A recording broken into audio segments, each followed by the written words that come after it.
Hello students, अब देखिए ये जो हमारा पार्ट सेकंड है आंसर की का सेकंड ग्रेड आंसर की है जो 29/1/2023 को जो आपका एग्ज़ाम हुआ है, इसका पार्ट 1 हम ऑलरेडी अपलोड कर चुके हैं, जिसमें हमने प्रश्न नंबर 1 से लेकर प्रश्न नंबर 50 तक के आंसर लिखे थे। अब हम प्रश्न नंबर 51 से लेकर 100 तक के आंसर्स इसमें देखेंगे। आज ये बिना देरी करे स्टार्ट करते हैं। देखिए प्रश्न नंबर 51 है, भारत के राष्ट्रपति की पदावधि के संबंध में निम्नांकित कथनों में से कौन सा सही नहीं है, पूछा है। आपके सामने पहला ऑप्शन दे रखा है, राष्ट्रपति अपने पद धारण की तारीख से 5 वर्ष की अवधि तक पद धारण करेगा, बिल्कुल सही है। राष्ट्रपति भारत के मुख्य न्यायाधीश है ना, जो चीफ जस्टिस होता है इंडिया का, उसको संबोधित अपने हस्ताक्षर सहित लेख द्वारा अपना पद त्याग कर सकता है, तो ये बिल्कुल गलत है। कि ये किसको देता है, वाइस प्रेसिडेंट को अपना त्याग पत्र देता है। तो आंसर क्या हो जाएगा, ऑप्शन नंबर 2 हो जाएगा 51 का। आ जाइए प्रश्न नंबर 52 देखते हैं, निम्नलिखित में से संविधान का कौन सा अनुच्छेद प्रधानमंत्री को राष्ट्रपति और मंत्रिपरिषद के बीच संचार करने का चैनल बनाता है। ठीक है, तो आर्टिकल 74, 75, 77 और 78। तो आंसर क्या हो जाएगा, ऑप्शन नंबर 4 आर्टिकल नंबर 78। और ये प्रश्न नंबर 53 देखते हैं। अब देखिए इसमें सूची 1 को सूची 2 से मिलाना है। यहाँ पे आपके दे रखा है कांग्रेस सोशलिस्ट पार्टी। ठीक है, तो प्रश्न कौन सा है, प्रश्न नंबर 53। तो यहाँ पे देखिए कांग्रेस सोशलिस्ट पार्टी, तो इसके कौन से थे, आचार्य नरेंद्र देव। ठीक है, तो यहाँ पर कौन सा है, ए का 3 में देखिए ये गया ये गया ये गया, तो आंसर क्या बचेगा, 4 बचेगा। आंसर 4 हो जाएगा। भारत कम्युनिस्ट पार्टी के सेकंड हो जाएंगे ए के गोपालन, और भारतीय जनसंघ पार्टी के हो जाएंगे दीनदयाल उपाध्याय, और स्वतंत्रता पार्टी के श्री राजगोपालाचारी हो जाएंगे। तो आंसर आपका हो जाएगा ऑप्शन नंबर 4 क्वेश्चन नंबर 53 का। ठीक है, अजय 54 देखते हैं। 1955 में ऐतिहासिक एफ्रो एशियन सम्मेलन कहाँ आयोजित हुआ था। तो देखो 1955 का एफ्रो एशियन सम्मेलन की बात पूछी गई है, प्रश्न नंबर 54। तो ये कहाँ हुआ था, नई दिल्ली में, बेलग्रेड, बंडुंग इंडोनेशिया या कोलंबो। तो इसका आंसर हो जाएगा ऑप्शन नंबर 3 बंडुंग इंडोनेशिया में हुआ था ये। ठीक है, 1955 का ऐतिहासिक एफ्रो एशियन सम्मेलन कहाँ हुआ था, बंडू इंडोनेशिया। और जाइए 55 देखते हैं, निम्नलिखित में से कौन सा सुमेलित नहीं है, गलत पूछ रहा है 55 का, कौन सा गलत है। ठीक है, विजय लक्ष्मी पंडित संयुक्त राष्ट्र महासभा की प्रथम महिला अध्यक्ष थी, तो बिल्कुल सही। चिन्मय रजनीनाथ गेहर खान, ठीक है, संयुक्त राष्ट्र आर्थिक एवं सामाजिक परिषद की अध्यक्ष रही हैं, तो ये भी ठीक है। नागेंद्र सिंह अंतर्राष्ट्रीय न्यायालय के अध्यक्ष थे, ये भी अध्यक्षता की थी उन्होंने, ये भी ठीक है। हंसा मेहता संयुक्त राष्ट्र सुरक्षा परिषद की प्रथम महिला अध्यक्ष, यही गलत है ना, ऑप्शन नंबर 4 इज रॉन्ग। ठीक है, प्रश्न नंबर 55 का ऑप्शन नंबर 4 हो जाएगा आपका गलत। 56 आ जाइए, गलत ही पूछ रहा है ना, सब हाँ गलत पूछा नहीं है। अब देखिए प्रश्न नंबर 56, निम्नांकित में से कौन सा राष्ट्रीय राज्य 2021 में संघाई सहयोग संगठन SCO, ठीक है, ये हो गई संघाई कॉर्पोरेशन ऑर्गेनाइजेशन के नए सदस्य के रूप में जुड़ा है। तो क्या हो जाएगा इसका आंसर, ऑप्शन नंबर 1 ईरान जुड़ा था। ठीक है, ये तीनों गलत हो जाएंगे। 57 है, ये शिक्षा मनोविज्ञान नए और हमेशा नए अनुसंधानों से संबंधित है। शिक्षा मनोविज्ञान अनुसंधान परिणामों के एकत्रीकरण से बालक की प्रकृति के विषय में बेहतर सूझ अंतर्दृष्टि प्राप्त करते हैं और अन्वेषण की संशोधित विधियों का विकास करते हैं। शिक्षा मनोविज्ञान की यह प्रकृति क्या कहलाती है। प्रश्न नंबर 57 का हो जाएगा ऑप्शन नंबर 3 विकासशील विज्ञान। ठीक है, क्या कहा जाता है, विकासशील विज्ञान कहा जाता है, डेवलपमेंट साइंस कहा जाएगा। आ जाइए 58 देखते हैं, संप्रत्य निर्माण शिक्षा मनोविज्ञान क्षेत्र के किस घटक से संबंधित है। प्रश्न नंबर 58, तो ये किस घटक से मतलब रिलेटेड है ये, तो ये है the learning process, the teacher मतलब द लर्निंग एनवायरनमेंट, तो ये सीखने के वातावरण से संबंधित है। प्रश्न नंबर 58 का ऑप्शन नंबर 4 हो जाएगा। प्रश्न नंबर 59, नैतिक विकास में प्रश्नों के सही और गलत संबंधी निर्णय में सम्मिलित चिंतन प्रक्रिया कहलाती है। तो क्या कहलाती है, ऑप्शन नंबर 59 का क्या हो जाएगा, ऑप्शन नंबर 4 हो जाएगा, ये कहलाती है नैतिक दुविधा। अच्छा ये 60 देखते हैं, ब्रिज की सेविंग विकास की स्कीम व्यवस्था के अनुसार बालक में ईर्षा सर्वप्रथम निम्नलिखित में से कौन सी आयु में प्रकट होता है ना। तो प्रश्न नंबर 60 ऑप्शन क्या हो जाएगा, 12 माह। ठीक है, 12 माह में 60 का क्या हो जाएगा, ऑप्शन नंबर 4। और 61 देखते हैं, एक बालक बालिका वस्तु के गर्म होने और नहीं होने के अनुसार अपने मौजूदा व्यवहार की स्कीम में संशोधन कर लेता या लेती है। प्याजे के अनुसार यह उदाहरण संज्ञात्मक विकास की निम्नलिखित से किस प्रक्रिया से संबंधित है। तो इसका हो जाएगा प्रश्न नंबर 61 का ऑप्शन नंबर 2 सर्वांगीण विकास, है ना, ऑप्शन नंबर 2 हो जाएगा। ठीक है, और ये निम्नलिखित में से कौन सी गेने द्वारा प्रदत्त अधिगम सोपानिकी की उच्चतम अवस्था है ना। प्रश्न नंबर 62, इसका आंसर क्या हो जाएगा? समस्या समाधान अधिगम, प्रॉब्लम सॉल्विंग लर्निंग। ठीक है। प्रश्न नंबर 63 देखते हैं।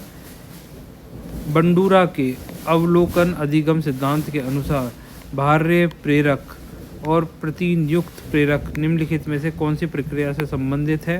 तो प्रश्न नंबर 63 क्या हो जाएगा? Option number 4 motivation. ठीक है, मोटिवेशनल। ऑप्शन नंबर 4 हो जाएगा 63 का आंसर। 64 का आंसर देखते हैं। निम्नलिखित में से कौन सा अधिगम के धनात्मक स्थानांतरण में मदद नहीं करता है? तो प्रश्न नंबर 64, इसका आंसर क्या हो जाएगा? विषय वस्तु के दैनिक जीवन से जोड़ता है। स्वयं हेतु रटना अधिगम। ठीक है ना। Rote learning for own shake, ये हो जाएगा ऑप्शन नंबर 2 64 का। अजय 65 देखते हैं। व्यक्तित्व मापन की एक तकनीक में कर्ता जो व्यक्ति को अनेक चित्र दिखाकर दृश्य पर आधारित पन्नों के विचारों एवं भावनाओं पर एक कहानी बनाने को कहा जाता है, ये तकनीक है ना। तो ये कौन सी तकनीक है? प्रोजेक्टिव मेथड होता है, प्रक्षेपी। ठीक है, ऑप्शन नंबर 2 हो जाएगा 65 का 2। आ जाइए 66 देखते हैं। 66, एक व्यक्ति चिकित्सक बनना चाहता है लेकिन अपर्याप्त क्षमता से अवरुद्ध है, इसीलिए उसने प्रयोगशाला तकनीशियन बनना चुना है। उसके द्वारा अपनाई गई समायोजन प्रक्रिया है, क्या कहलाएगी? बताइए। 66 का क्या हो जाएगा? प्रतिस्थापन, है ना। 66 का ऑप्शन नंबर 1 हो जाएगा। 67 देखिए। एक बालक के व्यवहार में विचलन और असामान्य प्रतिक्रियाएं उसके अपने अभिप्रेरकों और अंतर्नोद को संतुष्ट करने की असमर्थता के परिणाम स्वरूप होती है। कुसुमायोजन का यह कारक है। ठीक है, तो 67 का क्या हो जाएगा? मनोवैज्ञानिक। कौन सा कारक हो जाएगा? मनोवैज्ञानिक, साइकोलॉजिकल फैक्टर हो जाएगा। प्रश्न नंबर 68, व्यक्ति का संवेग और व्यवहार, ठीक है, का प्रभावी तरीकों से नियमन जो सामाजिक परिस्थितियों में सफल अपबंधन को उच्चतम बनाता है, उसकी विशेषता है। कैसी है? उसकी विशेषता ऐसी होगी, संवेगात्मक बुद्धि की, मतलब इमोशनल इंटेलिजेंस। ठीक है, आंसर क्या हो जाएगा? ऑप्शन नंबर 2 हो जाएगा 68 का।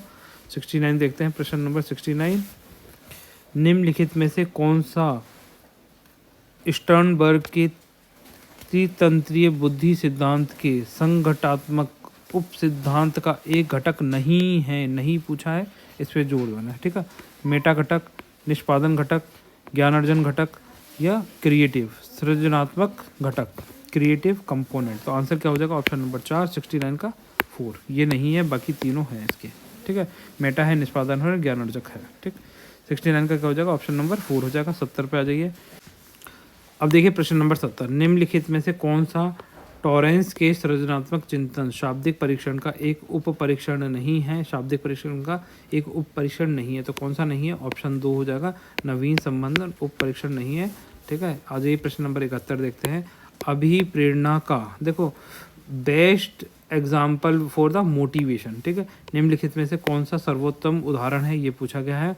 तो यहाँ जब ये चारों पढ़ेंगे तो इसका आंसर क्या हो जाएगा? ऑप्शन नंबर 4 हो जाएगा। निशा मेहनती है, अपने शैक्षिक कार्य के विषय में धनात्मक भावनाएं अनुभव करती है। तो क्या हो जाएगा? 71 का 4 हो जाएगा आपका। आ जाइए 72 देखते हैं। चुनौतीपूर्ण और कठिन निष्पादन में प्रवीणता की संतुष्टि प्राप्त की प्रत्याशा कहलाती है, तो क्या कहलाती है? 72 का हो जाएगा ऑप्शन नंबर 3 उपलब्ध अभिप्रेरणा। ठीक है, अचीवमेंट मोटिवेशन। आ जाइए 73 देखते हैं। एक शिक्षक विषय वस्तु संवर्धन कार्यक्रम की योजना बना रहा है, वह किस प्रकार के अधिगम कार्यकर्ताओं के लिए ऐसा कर रहा है? ठीक है, प्रश्न नंबर 73 का क्या हो जाएगा? तीसरा हो जाएगा, प्रतिभाशाली अधिगमकर्ताओं, है ना, गिफ्टेड लर्नर्स। किसके लिए कर रहा है ऐसा? प्रतिभाशाली लर्नर्स के लिए ऐसा कर रहा है। ठीक है, आ जाइए 74 देखिए। किस उपचारात्मक प्रविधि के अंतर्गत मनोचिकित्सा एवं परामर्श द्वारा अपराधी बालक में सूझ और एवं समझ उत्पन्न करके अपराधी व्यवहारों को कम करने का प्रयत्न किया जाता है? तो प्रश्न नंबर 74, इसका आंसर क्या हो जाएगा? ऑप्शन नंबर 3 पुनर्वास। ठीक है, और देखिए 75 देखते हैं।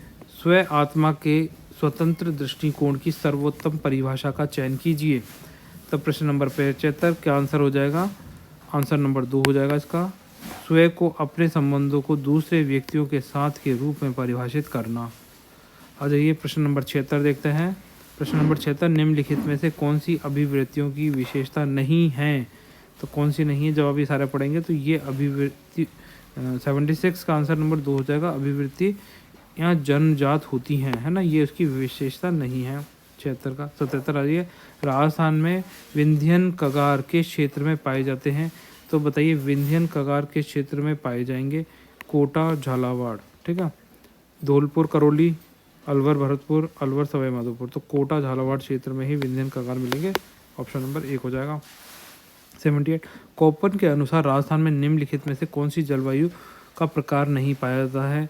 तो देखो AW पाया जाएगा, BSHW स्टेपिश टाइप ऑफ क्लाइमेट हो गया, CWG, है ना, ये कौन से क्लाइमेट होते हैं? CWG ये होते हैं जो हमारे ग्रासलैंड्स होते हैं, grassland type of climate CWG में मिलेगा। तो ये वाला क्लाइमेट नहीं मिलता। ऑप्शन नंबर 3 हो जाएगा, ठीक है।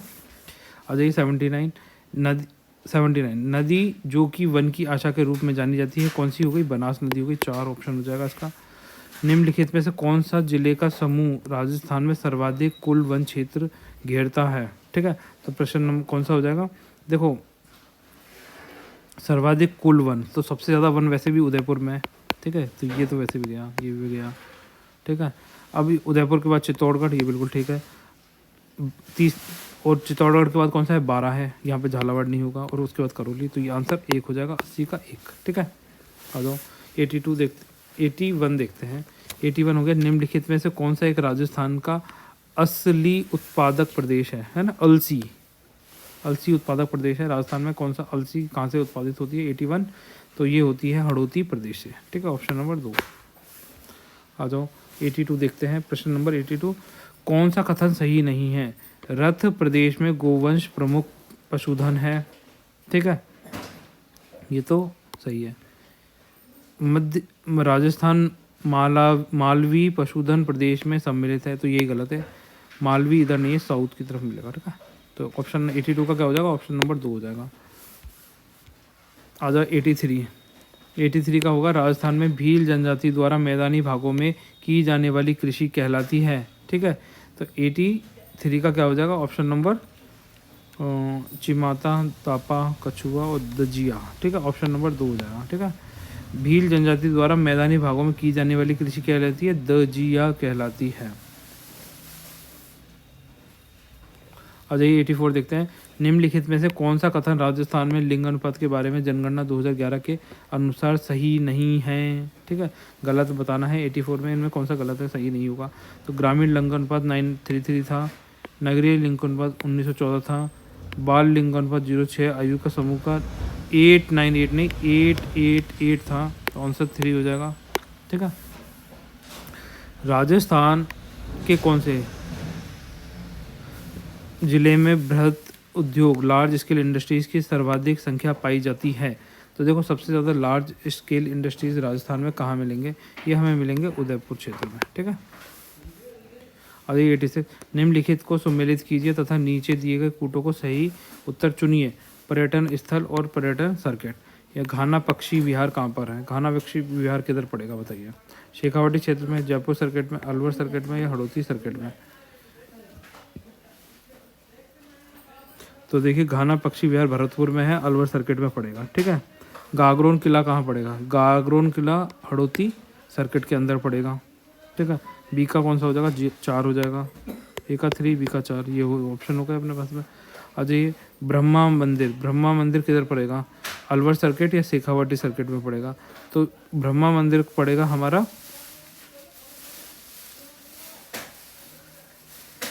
जयपुर सर्किट में, ठीक है। और गणेश्वर उत्खनन सभ्यता कहाँ पड़ती है? सीकर में पड़ती है, तो शेखावाटी सर्किट हो गया। इसका आंसर ये हो जाएगा, ऑप्शन नंबर 3 हो जाएगा, ठीक है। आ जाओ 87, निम्नलिखित में से किस सभ्यता को धूलकोट भी कहते हैं? तो बताइए कौन सी सभ्यता को धूलकोट कहा जाता है? कालीबंगा, बालाथल, आहड़ या बैराट? 87 का आंसर क्या हो जाएगा? ऑप्शन नंबर 2 हो जाएगा। आहड़ सभ्यता को धूलकोट सभ्यता कहा जाता है, ठीक है। 87 का 2। आ जाइए 88, निम्नलिखित में से कौन सी सभ्यता कांतली नदी के उद्गम पर स्थित है? तो कांतली नदी के उद्गम पे कौन सी है? गणेश्वर है, रंगमहल है, बैराट है या फिर कालीबंगा है, ठीक है। कांतली नदी के उद्गम पर, जहाँ से कांति नदी ओरिजिनेट होती है। ठीक है, तो कौन से कौन सी हो जाएगी, गणेश्वर सभ्यता हो जाएगी। कांति नदी के उद्गम पे कौन सी है, गणेश्वर सभ्यता स्थित है। और देखिए रणथंभौर के चौहान राजवंश का संस्थापक कौन था, तो रणथंभौर के चौहान राजवंश का संस्थापक कौन था, बताइए। प्रश्न नंबर 89, इसका आंसर हो जाएगा गोविंद राज। हल्दी घाटी का प्रसिद्ध युद्ध का मैदान किस जिले में स्थित है, बताइए। उदयपुर में, राजसमंद में, चित्तौड़ में या भीलवाड़ा में। हल्दी घाटी कहाँ लोकेटेड है, कोई जैसे कभी कोई गया होगा तो वो जानता होगा हल्दी घाटी कहाँ पर है, राजसमंद में। ठीक है, ऑप्शन नंबर 3 हो जाएगा, 90 का 3। 91, 1857 की क्रांति के समय मेवाड़ के महाराणा कौन थे। मेवाड़ पूछ रहा है, मेवाड़ के महाराणा कौन थे। महाराणा सज्जन सिंह, महाराणा स्वरूप सिंह, महाराणा फतेह सिंह, महाराणा भीम सिंह। और जब हमने 1857 की क्रांति आपको कराया था तो उसके अंदर हमने ये बताया था सासे सावर सासे स्वरूप सिंह। ठीक है, मेवाड़ में कौन था, सावर और स्वरूप सिंह। तो ये हो जाएगा ऑप्शन नंबर 2। ठीक है, 91 का 2 हो जाएगा। 92 पे आ जाइए। मोतीलाल तेजावत का जन्म कहाँ हुआ था, बताइए। मोतीलाल तेजावत जी का जन्म कहाँ हुआ था, कोलियारी, यही हुआ था कोलियारी में। ठीक है, मृतकुंडिया, सुलुम्बर और झंडोल, एक हो जाएगा 92 का 1। मोतीलाल तेजावत जी का जन्म कहाँ हुआ था, कोलियारी में ही इनका जन्म हुआ था, 92 का 1। 93 आ जाइए। 93 का क्या हो जाएगा, उदयपुर में स्थापित देश हितैषणी सभा का मुख्य उद्देश्य क्या था, सती प्रथा का उन्मूलन, विवाह संबंधी कठिनाइयों का समाधान। बिल्कुल ठीक है। ठीक है, ऑप्शन नंबर 2 हो जाएगा 93। 94 पे आ जाइए। तनसुख लाल मित्तल किस प्रजामंडल संगठन के नेता थे। ठीक है, तो कौन से प्रजामंडल संगठन के नेता थे तनसुख लाल मित्तल, तो ये थे कोटा राज्य प्रजामंडल के। 94 का क्या हो जाएगा, ऑप्शन नंबर 2 हो जाएगा। और ये 95 देखते हैं। बरड़ का किसान आंदोलन किस भूतपूर्व देशी रियासत से संबंधित है, बीकानेर, बूंदी, जयपुर और कोटा। 95 का क्या हो जाएगा, ऑप्शन नंबर 3 हो जाएगा, बूंदी। बरड़ का किसान आंदोलन किससे था, बूंदी से रिलेटेड था। आ जाइए 96 देखते हैं। वर्तमान राजस्थान राज्य के गठन की सारी प्रक्रिया संपूर्ण हुई थी, कब हुई थी, जो वर्तमान राजस्थान अपन देखते हैं।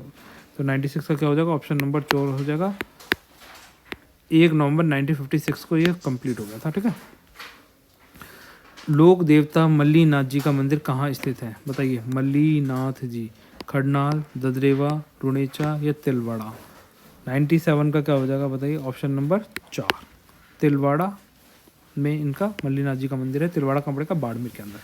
97 का 4 हो जाएगा। और ये 98 देखते हैं।